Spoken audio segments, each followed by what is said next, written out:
Aloha Hamea family. I am here with Emily Barruth, and we have some really exciting news, a really exciting program that Emily is going to be leading at Hamea in the new year.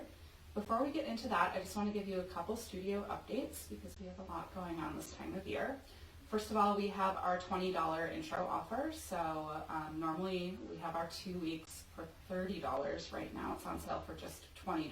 So if you have a friend who could benefit from Hamea, bring them on in, just $20 or send a stocking stuffer.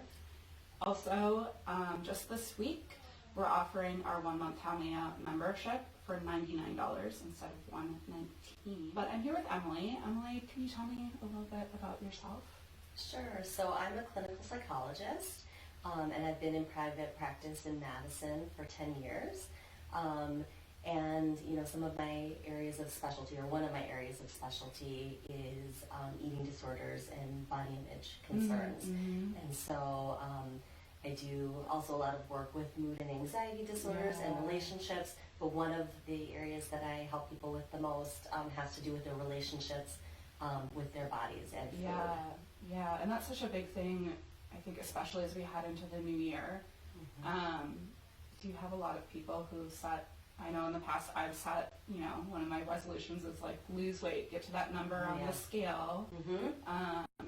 So is that something that you see a lot of in your practice? Absolutely. I think that's probably, if there were, I'm sure there are studies out there, it's probably the number one American New Year's resolution is lose weight. Yeah. And so it is super common, super normal, and yet the data doesn't prove that weight loss attempts are successful, or that they're necessarily health promoting. So we have decades of practicing that diet approach, and it's not working, right? Yeah. We see it in the research, we see it in,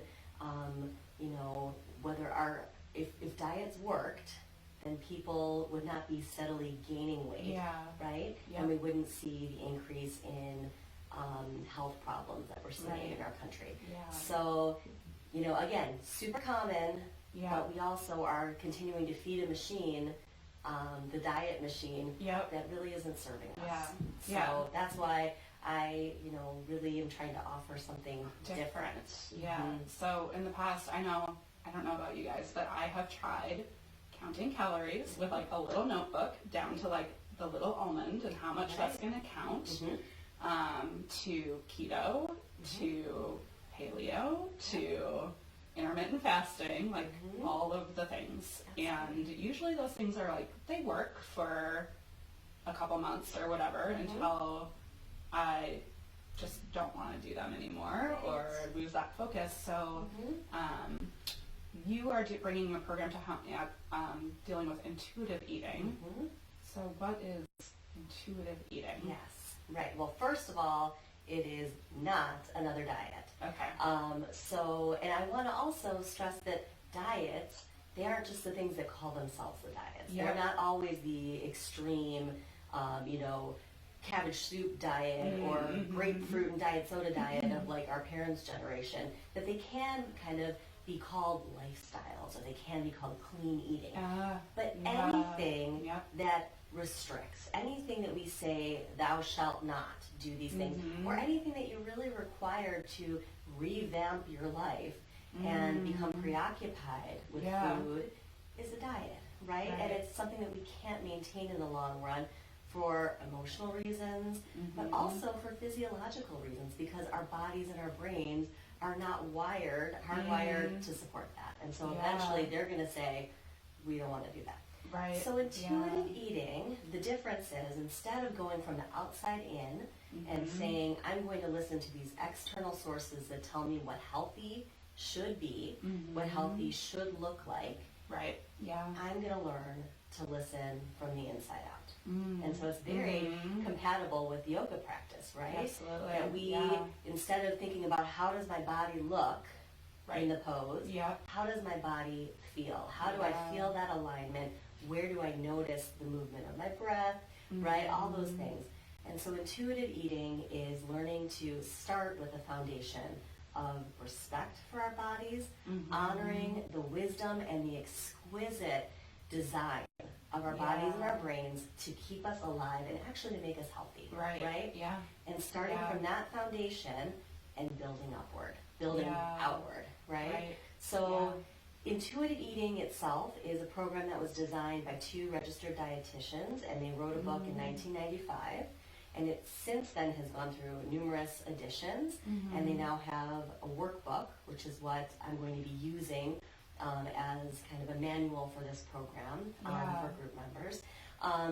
And this program has been validated by numerous research studies now and has a lot of support in the overall medical community, in the dietetics community, definitely with people who do work with eating disorders. So it's a validated program that has lots of research behind it to support it.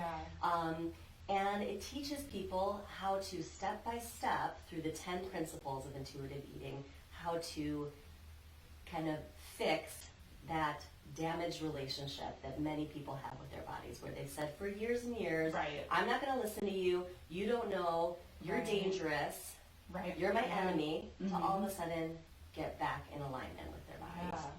So, and I think the great part about this group in particular that we're hoping to get started is that it's going to be not only lots of education and structure, meeting by meeting, having specific exercises and focus, working through the principles, but we'll also provide that kind of peer support, which I think so many people need. Because the dieting paradigm is it's in the air that we breathe. It really is. To have that support of a place that you can go to that's a diet-free zone with people who are either willing to say, I'm not dieting anymore, or are willing to think about that and talk about that. Because people need that support. So you talk about the research a little bit. What are some of the results physically and mentally of following this program or going through this program?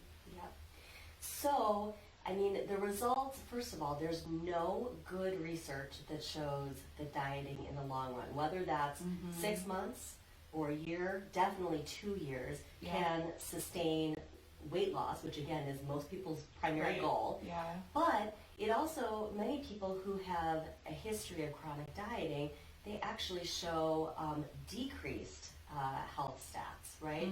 So these are people who might have more complications had they not done anything, had they not started the diet at all. But what we see is that people who learn to listen to their bodies, learn to feed their bodies with respect in a flexible and maintainable way, long term.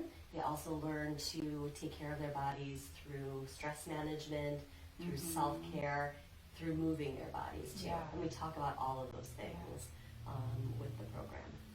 So, and that's another thing that we'll talk about, you know, those statistics about how is intuitive eating, does it promote health? But if we think about it just from a philosophical standpoint, if you're starting with respect, then that is health promoting, right? Absolutely. And we talk about that a lot in our yoga classes, especially in our prenatal classes, where when someone's pregnant, there's a lot of people telling them what they should and should not do. So learning to trust yourself isn't something that a lot of us have, or that those doubts constantly creep in. So you can see that on your mat in terms of a yoga practice, or when you're thinking about what to eat or setting those New Year's resolutions for what you want for your life. And this is a program that would be appropriate for someone who's struggled with eating patterns in the past to attend. Absolutely. I think most people, because again, we are swimming in diet culture, then most people have some experience. Some people have struggled more than others. So some people, you know, have been in that diet paradigm and pattern for so many years, sometimes since childhood, that their idea of starting a diet actually happens every day. That they start every day saying, today I'm going to diet. And sometimes the diet's already over, or they've already rebelled against it by breakfast, right? That it's even just that that pattern, it's so internalized, and it's so, emotionally and cognitively driven at that point. Yeah. But it's for people who, are looking to try something different. Sometimes people have some of this information, but they don't have the social support, which I think there's a need for this kind of a group in Madison, in the Madison area. But sometimes it's for people who say, I know that dieting hasn't worked for me, and it's caused me a lot of pain. It's cost me a lot of money, which could also be the case, absolutely. right? It isn't helping me move towards health. Right. And so they're looking for, what else could I try? Yeah. So it can be people who are all along that spectrum, including people who say, I don't really know, but I'm willing to explore something different. Things. Yeah. Yeah. So the program here at Palmea will be 12 weeks, starting in January. January 16th. Yes. Yeah. Is our first meeting. Yeah. And it's $250. So for 12 weeks, that's a pretty darn good deal.